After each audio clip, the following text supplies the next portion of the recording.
Malayo man ang agwatan sa edad pero malapit na yatang malunasan ng inang. Trending ngayon ang isang video na nakuha ng netizens.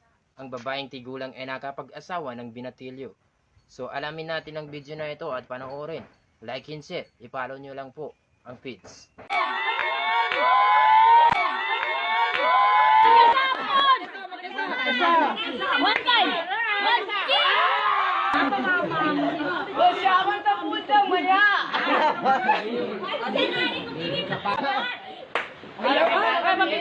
Ayaw ko magkabitan to ba? Di na ko pagkaparar dito na padilig.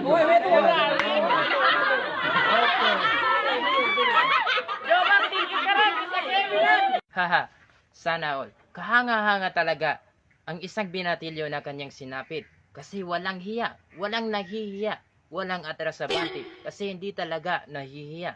Dahil mas ipinapakita ng mas proud siya o mas initodo ang pagmamahal sa isang tigulang.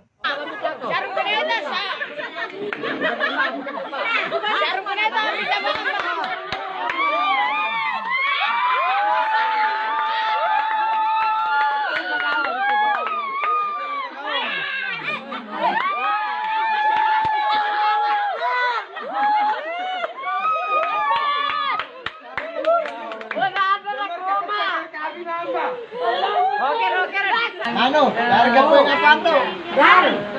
Na, Ustad, may puka na ka. Larga na. Ya pakai pagkamitan ka mo mamu. Kami naman mamamutan mo bravo. Marami star. Di star. Ini pagkauma, kena nilai ini pagkauma. Ini pagkauma, meto, ini pagkauma.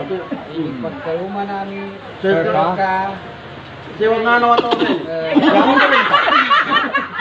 Yarong ko neta.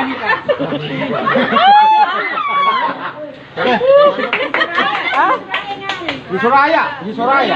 Oh, Soya. Pagkauma namin sa Soya kawatan ni. Pagkauma namin Serka. Soya. Lama ba? Ha? Ada lamba. Soya ada lamba. Siya kanu pinamagayunan. Ya kanu pinamagayunan. Kanu agama Islam. Kanu agama Islam. Tinarima ko. Pinarima ko. Bisa.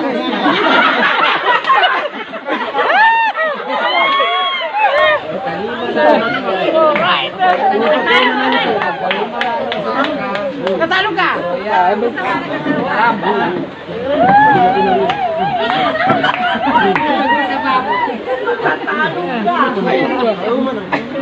Alright.